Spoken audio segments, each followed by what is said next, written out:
नमस्कार, मी सुनीता. मुंबई आमची मुंबई या कार्यक्रमात तुम्हा सगळ्यांचं मनपूर्वक स्वागत करते. रसिको हो, आषाढ महिना सुरू झालेला आहे. या आषाढ महिन्याचं वैशिष्ट्य म्हणजे संपूर्ण महाराष्ट्र विठ्ठलाच्या भक्तीच्या सागरात न्हाऊन निघालेला असतो. या विठ्ठलाच्या भक्तीत तो अक्षरशः दंग झालेला असतो. सारा आसमंत दणाणून गेलेला असतो. एखादा वाटसरू जसा पाण्याच्या एका थेंबासाठी आसुसलेला असतो ना, अगदी तसाच हा वारकरी विठ्ठलाच्या दर्शनासाठी आसुसलेला असतो. आणि मग आषाढी एकादशीला जेव्हा या विठ्ठल मंदिराच्या पायरीला त्याचं मस्तक लागतं, तेव्हा त्या विठ्ठलाच्या दर्शनाने तो अक्षरशः आनंदमय होतो. रसिको हो, याच विठ्ठलाच्या आपण दर्शन घेऊयात आणि आजच्या कार्यक्रमाची आपण सुरुवात करणार आहोत. सुरुवातीला जाणून घेणार आहोत मागच्या आठवड्यातल्या काही सांस्कृतिक घडामोडी. श्री विठ्ठल मंदिर वडाळा येथे आषाढी एकादशी निमित्त भव्य उत्सवाचे आयोजन. महाराष्ट्र कामगार कल्याण मंडळाचा 64वा वर्धापन दिन सोहळा. मुंबई मराठी साहित्य संघ येथे संगीतमय कार्यक्रमाचे आयोजन. जहांगीर कलादालन येथे अभिव्यक्ती या शीर्षकाखाली चित्र प्रदर्शन. एमईडीसीच्या 60व्या वार्षिक महोत्सवाचे आयोजन.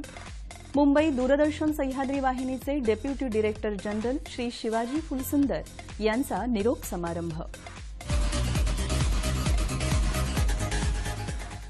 साऱ्या जगाची माऊली, भक्तांच्या हृदयात वास करणारी सावळी मूर्ती, भक्तांच्या हाकेला धावून येणारा श्रीहरी अर्थात पंढरीचा राजा विठ्ठल. महाराष्ट्रातील असंख्य भक्तगणांचं हे एक आराध्य दैवत. महाराष्ट्रातील वारकरी संप्रदायाचं आणि कर्नाटकातील हरिदास संप्रदायाचं हे आराध्य दैवत. महाराष्ट्रातील अनेक संतांनी विठोबाच्या स्तुतीमध्ये अभंग रचलेले आहेत. कानडीमध्ये अनेक श्लोकांची ही रचना झालेली आहे. आदि शंकराचार्यांनी पांडुरंगाष्टक स्तोत्रही रचलेलं आहे.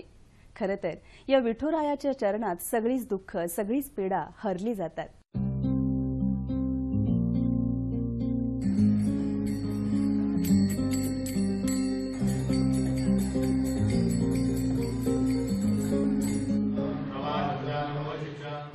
श्री विठ्ठल मंदिर प्रति पंढरपूर वडाळा इथं आषाढी एकादशी निमित्त भव्य उत्सव साजरा करण्यात आला.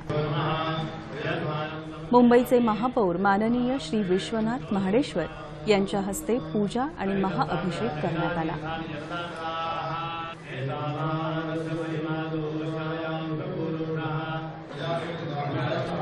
मंदिराला सुंदर रोषणाई आणि सजावट करण्यात आली होती.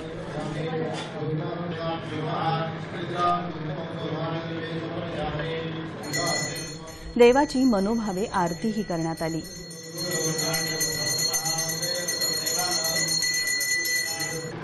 या सोहळ्यासाठी मंदिराच्या विश्वस्तांसोबत अनेक मान्यवरांचीही उपस्थिती होती.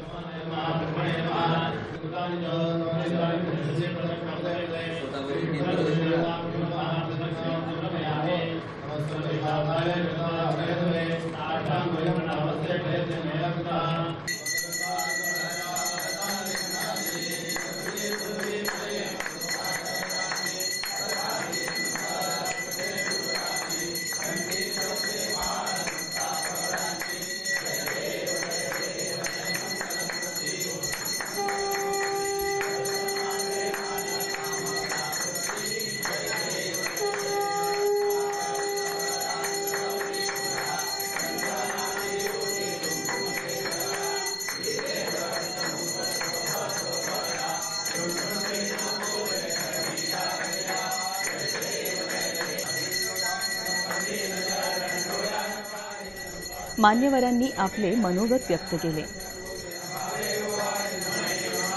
मुंबई महापालिकेचा महापौर म्हणून या प्रति पंढरपूर समजल्या जाणाऱ्या वडाळ्यामधील विठ्ठल रखुमाई मंदिरामध्ये अभिषेक करण्याची संधी मिळाली. देवशयनी एकादशी म्हणजे आजपासून देव झोपी जाणार आहेत. ते कार्तिक महिन्यापर्यंत म्हणजे 4 महिने त्यांचे झोपा काळ असतो आणि म्हणून त्याला आपण चातुर्मास असं म्हणतो. या आजपासून आपलं चातुर्मास सुरू झालेला आहे आणि या आपल्या विठ्ठलाला शांतपणे झोप लागावी म्हणून जसं लहान मुलाला जसं आपण अंगाई गीत गातो तसं भजन कीर्तन या माध्यमातून विठ्ठला शांत झोप लागावी म्हणून त्याला आपण देवशयनी एकादशी असं म्हणतो.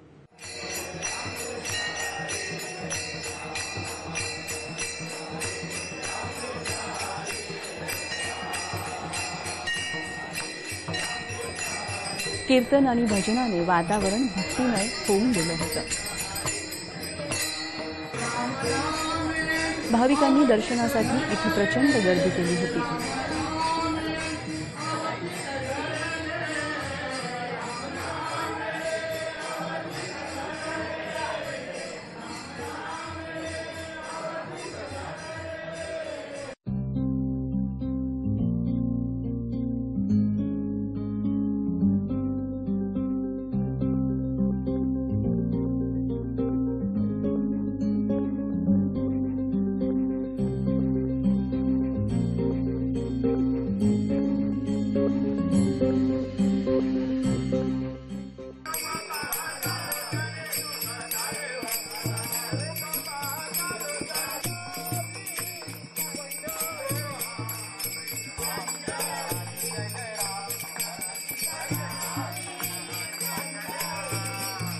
एखादी संस्था जेव्हा स्थापन होते तेव्हा तो दिवस एक आनंद सोहळा म्हणून साजरा होतो आणि यालाच वर्धापन दिन सोहळा असंही म्हटलं जातं. खरं तर त्या संबंधित संस्थेतील संपूर्ण व्यक्ती हा आनंद सोहळा अतिशय उत्साहाने साजरा करतात. या कार्यक्रमात त्या सगळ्याच व्यक्ती संस्थेविषयी त्यांना असणारा आदर, त्यांना असणारी आस्था व्यक्त करतात. त्याबरोबरच संस्थेची प्रगती, तिचा उत्कर्ष याविषयीही उहापोह केला जातो आणि बरोबरच संस्थेच्या भावी आयुष्याबद्दल अर्थात भावी वाटचालीबद्दल चर्चा केली जाते. महाराष्ट्र कामगार मंडळाचा नुकताच वर्धापन दिन सोहळा संपन्न झाला. महाराष्ट्र कामगार कल्याण मंडळाचा 64वा वर्धापन दिन सोहळा मुंबईत साजरा करण्यात आला. वर्धापन दिनाचे औचित्य साधत मंडळाने वृक्षारोपणाचेही आयोजन केले होते.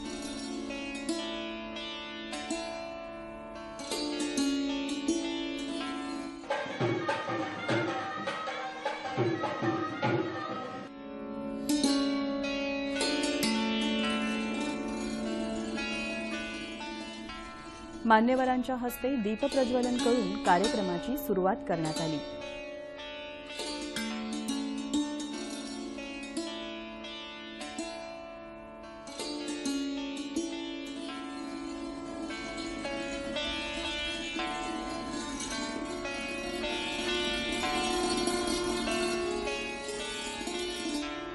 उपस्थित मान्यवरांचा सत्कार करण्यात आला.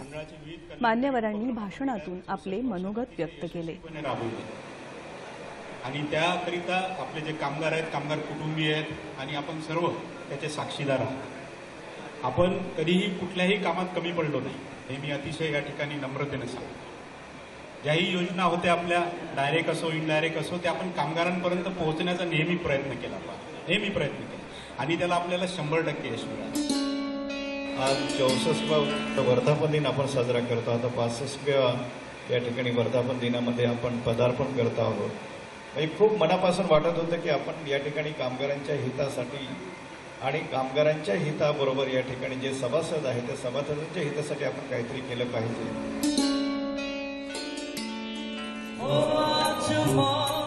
या सोहळ्यानिमित्त सांस्कृतिक कार्यक्रमांचेही आयोजन करण्यात आले होते.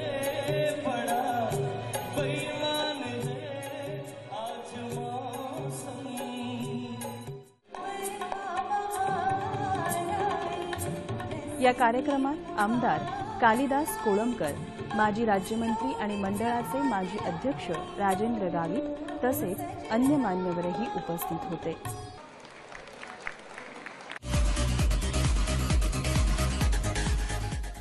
प्राचीन काळापासून चालत आलेल्या भारतीय शास्त्रीय संगीताला सांस्कृतिक तसंच आध्यात्मिक अधिष्ठान आहे. भारतीय शास्त्रीय संगीतातील राग हे भावविश्व निर्माण करण्याची ताकद ठेवत असतात.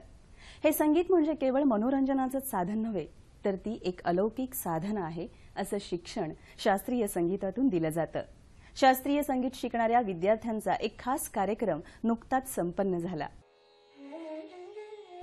स्वरसाधना समितीने मुंबई मराठी साहित्य संघ इथं संगीतमय कार्यक्रमाचं आयोजन केलं होतं.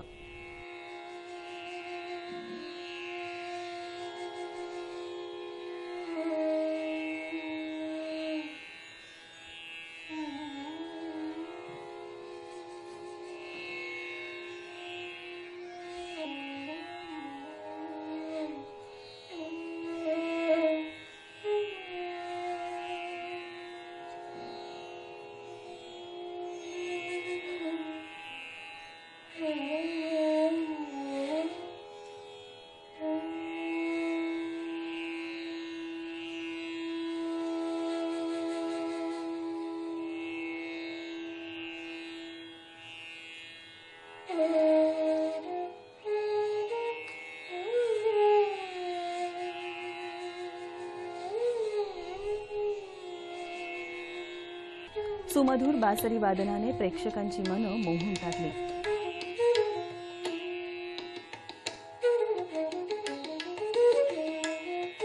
बासरी वादनाला उत्तम अशी तबल्याची साथही मिळाली होती.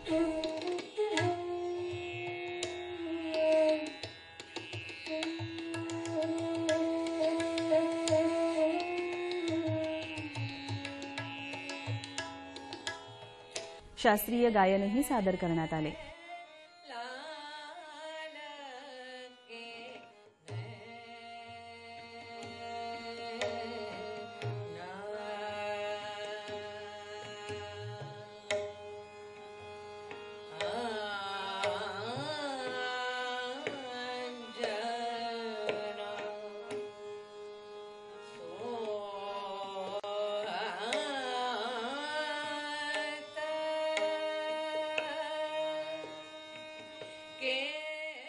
संगीत प्रेमींची कार्यक्रमास आवर्जून उपस्थिती होती.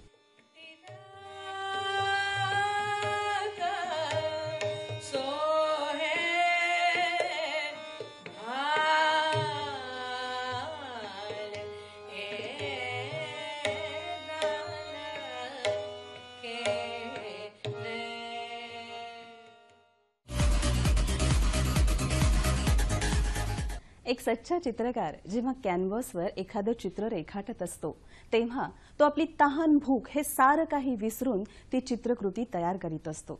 तो आपल्या भावना त्यामध्ये व्यथित करीत असतो. चित्रकाराची ही भाषा ज्या चित्ररसिकाला समजते तोच खरा चित्ररसिक असंच म्हटलं पाहिजे. अशाच काही चित्रकृतींचं प्रदर्शन नुकतंच एका कलादालनात सादर करण्यात आलं. जहांगीर कलादालन येथे चित्रकार आणि कला दिग्दर्शक सुमित मिश्रा यांचं अभिव्यक्ती या शीर्षकाखाली चित्र प्रदर्शन भरविण्यात आलं.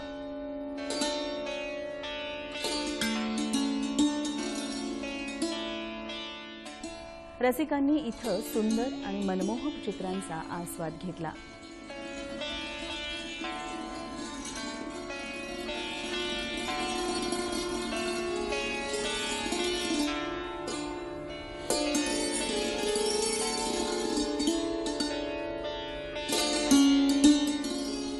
सुरेख अभिनव कल्पनांचा उपयोग करून सुंदर कलाविष्कार करण्यात आले होते.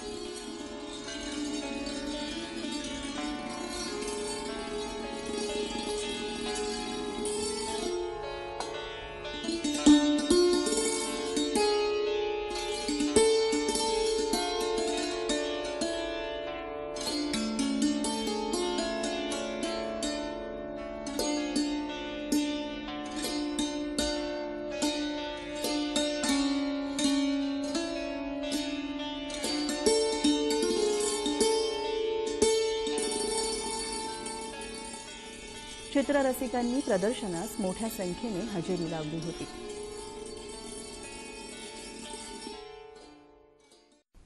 महाराष्ट्रात जलद आणि सुलभ आर्थिक विकास व्हावा यासाठी MEDC अर्थात द महाराष्ट्र इकॉनॉमिक डेव्हलपमेंट काउन्सिलची स्थापना 1957 साली करण्यात आली. राज्य सरकारच्या आणि राज्यातल्या उद्योग आणि व्यवसाय क्षेत्रातल्या आर्थिक विकासांवर इथं विचारमंथन केलं जातं. उद्योग आणि व्यवसाय क्षेत्रातील तज्ज्ञ मंडळी या संस्थेच्या वतीनं राज्याच्या विकासासाठी सतत प्रयत्नशील असतात. या संस्थेचा 60वा वार्षिक सोहळा नुकताच संपन्न झाला. मुंबईत YB चव्हाण सेंटर येथे MEDCच्या 60व्या वार्षिक महोत्सवाचे आयोजन करण्यात आले. कार्यक्रमाची सुरुवात दीप प्रज्वलन करून करण्यात आली.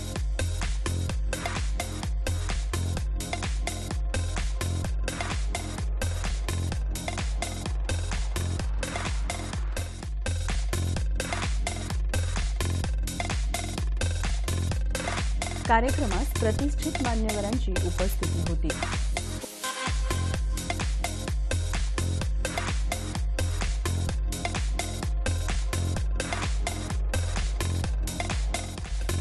उपस्थित मान्यवरांना शाल आणि भेटवस्तूही देऊन गौरविण्यात आले.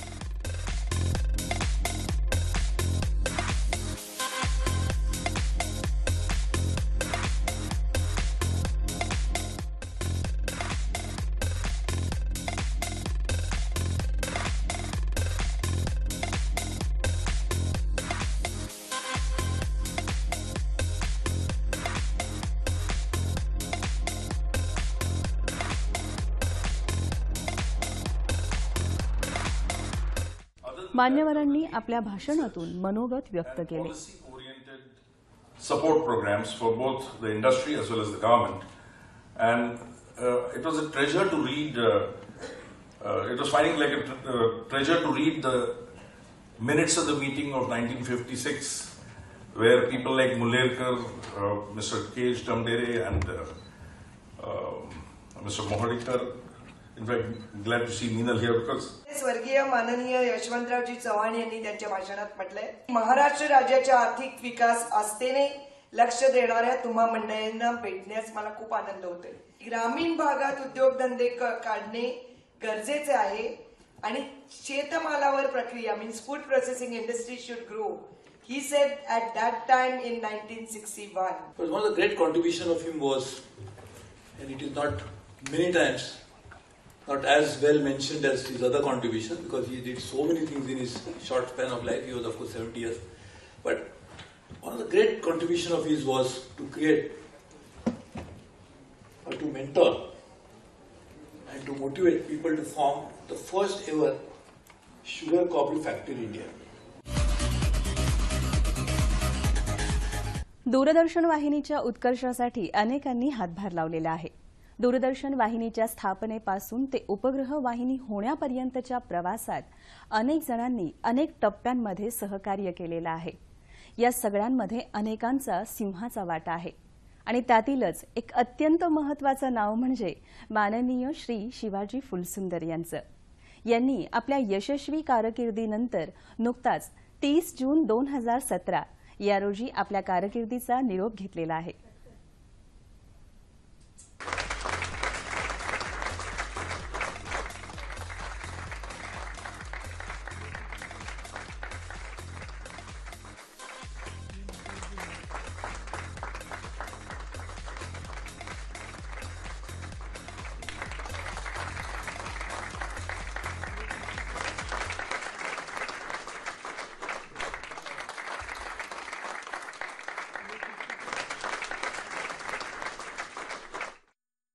Shivaji was a very very strong adhesive. मुझे अभी तक याद है कि एक रात में सो नहीं पाया था सिर्फ उससे कि शिवाजी का ट्रांसफर हो गया था यहाँ से एंड ही वॉज पोस्टेड शायद नॉर्थ ईस्ट. और मेरी बीवी ने कहा तकलीफ क्या है आपको, प्रॉब्लम क्या है. मैंने कहा शिवाजी का ट्रांसफर कर दिया लोगों ने, अब समझ लिया केन कैसे चलेगा कि तो we can decide tomorrow. I said no I must come out, मुझे कुछ ना कुछ सोचना पड़ेगा. And then what I did is a story. मैंने अपना जैसा भी था करा करू के. So what I am saying is such an important person and इसलिए मुझे कोई टेंशन नहीं था जब मैं 4 महीने पहले छोड़ के जा रहा था कि यार शिवाजी तो है. लेकिन जैसा कि कहा 4 महीने इतनी तेजी से हवा की तरह निकल जाएंगे पता नहीं चलेगा. Anyway Shivaji, all good things must come to an end. Only thing bad thing should not continue. That is what I am always worried. कांदळवाडीतला पुण्यातला एक जुन्नर तालुक्यातला सुपुत्र शेतकरी कुटुंबातला निर्माता म्हणून इथं रुजू झाला. कालांतरानं तो कार्यक्रम अधिकारी झाला. मी पूर्वी ज्याला आपण पीओ म्हणतो प्रोग्राम ऑफिसर. आपल्या कर्तृत्वावरती ते डीडीपी झाले, उपनिदेशक झाले. त्याच्यानंतर ते या व्यक्तिमत्वाचा हा प्रवास जो आहे हा प्रत्येक महाराष्ट्रातल्या आमच्यासारख्या त्यांच्या सहकार्यांना अभिमानाचा भाग आहे. म्हणून फुलसुंदर साहेब मनापासून तुमचं अभिनंदन. मित्रांनो, सगळ्यात पहिले मी लोंढेजींबद्दल बोलतो. प्रकाश लोंढे यांचा प्रवास एक शिपाईपासून यूडीसी पर्यंत हा प्रवास एक मोठा प्रवास आहे आणि हा प्रवास पूर्ण करायला त्यांना त्यांची कारकीर्द पूर्ण लागलेली. मी त्यांना त्यांच्या निवृत्त आयुष्यामध्ये उत्तम तब्येत, उत्तम हेल्थ आणि वेल्थ लाभो हीच ईश्वरचरणी प्रार्थना. दुसरे सत्कारमूर्ती म्हणजे आमचे फार जुने मित्र श्री शिवाजी फुलसुंदर. ते एक आमचे कलिग आणि आज माझे अधिकारी असे म्हणून रिटायर होऊन राहिले. त्यांचा स्वभाव म्हणजे इतका आवडतो त्या दृष्टीने की त्यांनी कधीही कोणत्या गोष्टीचं टेन्शन नाही घेतलं. एखादी टेन्शनची गोष्ट असली तरी ते हसून बोलायचे. हसून बोलून त्याच्यावर एखादं कोणतं जे सोल्युशन आहे ते सोल्युशन काढायचे. आज खरं हे लावणारा दिवस आहे. कारण गेली 25 वर्ष अधिक 10 वर्ष बाहेर अशी 36 वर्ष या वास्तूमध्ये गेलेली आहेत, या संस्थेमध्ये गेलेली आहेत. मला वाटतं मुंबई दूरदर्शनमधील एक कार्यक्रम निर्माता उपमहासंचालक पदापर्यंत पोहोचलेला आहे. आपण नेहमी असं म्हणत असतो की आम्हाला संस्थेने काय दिलं. संस्था आपल्याला भरभरून देत असते, पण त्या संस्थेला आपण कसं देणं देत असतो त्याच्यावर बऱ्याच गोष्टी अवलंबून असतात. प्रकाश जी के बारे में मैं यही कहूंगी कि उनको जितना मैंने जाना, अवधेश तिवारी जी जो हमारे हिंदी अधिकारी थे नहीं रहे, बहुत ही अच्छे और कुशल वर्कर हैं. जो कुछ उन्हें कहा जाता है वो सहजता से उसे करते हैं बगैर किसी झिझक के. और शिवाजी साहब के साथ हम लोगों के अनुभव बहुत अच्छे रहे. हमने बहुत अच्छे अच्छे काम किए. आने वाला दिन उनके लिए स्वस्थ और सानंद पूर्वक हो, यही शुभकामनाएं हैं मेरी. नमस्कार. रसिको हो, सुरुवातीला सांगितल्याप्रमाणेच आषाढ महिना हा अत्यंत महत्वाचा. या महिन्यात महाराष्ट्रातील कानाकोपऱ्यांमधून विठुनामाचा गजर करत अनेक दिंड्या पंढरपुरात दाखल होतात आणि मग आषाढी एकादशीला विठ्ठलाचं दर्शन घेण्यासाठी या पंढरपुरामध्ये तुडुंब गर्दी झालेली असते. महाराष्ट्रात संतांनी सुरू केलेली ही परंपरा आजही चालू आहे. देश-विदेशातील अनेक भक्त इथं दर्शनासाठी येत असतात. चंद्रभागेच्या तीरी वसलेली ही देवांची पंढरी म्हणजे भूलोकातील वैकुंठच म्हटलं पाहिजे. कार्यक्रमाची सांगता करताना विठ्ठलाचरणी हीच प्रार्थना, सगळ्या जनतेला सगळ्यांनाच सुखसमृद्धी लाभू देत, त्यांना आनंद मिळू देत. रसिको हो, कार्यक्रमातून निरोप घेताना एक शेवटचीच गोष्ट, आमचा हा कार्यक्रम तुम्हाला आता यूट्यूबवरही पाहता येणार आहे. त्यासाठी आमचा यूट्यूब ॲड्रेस आहे DD सह्याद्री मुंबई आमची मुंबई. चला तर आज इथेच थांबते आहे. पुन्हा भेटते आहेच आपल्या लाडक्या कार्यक्रमात. तोपर्यंत नमस्कार.